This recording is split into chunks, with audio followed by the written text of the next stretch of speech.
ঝাল মিষ্টি আচার বানাবো। ঝাল মিষ্টি আচারটা অনেক স্বাদ, সেই স্বাদ হয়। এই যে আসসালামু আলাইকুম, আজকের ভিডিওটা শুরু করলাম। সবাই কেমন আছেন? আমি কাঁচা আমের আচার বানাচ্ছি। 3 কেজি পরিমাণ আম নিয়েছি, রসুন থিতালো করে দিয়ে দিলাম, দারচিনি, তেজপাতা আর এলাচ দিয়েছি, পাঁচফোড়ন দিয়ে দিলাম। পাঁচফোড়ন দিলে আচারের ঘ্রাণটা সেই সুন্দর আসে, খুবই মজা লাগে।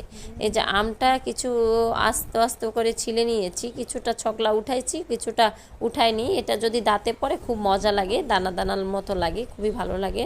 4 ফালা করে কেটে নিয়েছি, হলুদ দিলাম, মরিচের গুঁড়া দিলাম আর লবণ দিয়ে দিব। এই 3টা দিয়ে কিছুক্ষণ নেড়ে ছেড়ে এক সাইডে রেখে দিব। এই যে নেড়ে নিচ্ছি।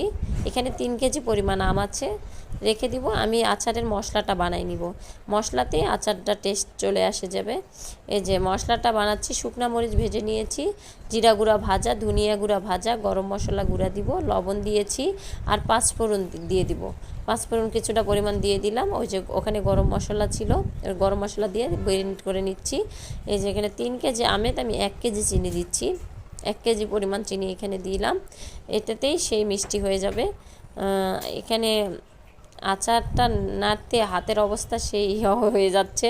আমি আধা ঘন্টার মতন নাড়ছি, নেড়ে পাতিলটা চেঞ্জ করে নিয়েছি, ওটাতে খুব কষ্ট হচ্ছিল।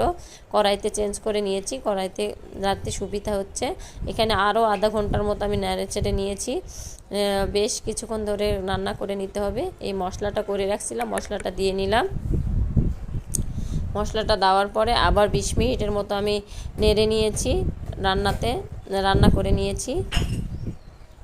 এই যে আচারটার ফাইনাল লুক, আচারটা হয়ে গিয়েছে।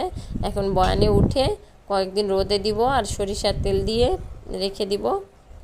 এই আচারটা বেশ 1 বছরের মতো ভালো থাকে। যত দিন যাবে তত আচারটা খাইতে মজা বেশি হবে। আচার খিচুড়ি দিয়ে খাইতে সেই মজা লাগে, খুবই স্বাদ হয়। আচারটা সব কিছু পারফেক্ট হয়েছিল। আমি পরে ভয়েস দিচ্ছি। এই যে সরিষার তেল দিলাম, দেওয়ার পরে এই আচারটা মাঝে মধ্যে রোদে দিতে হবে।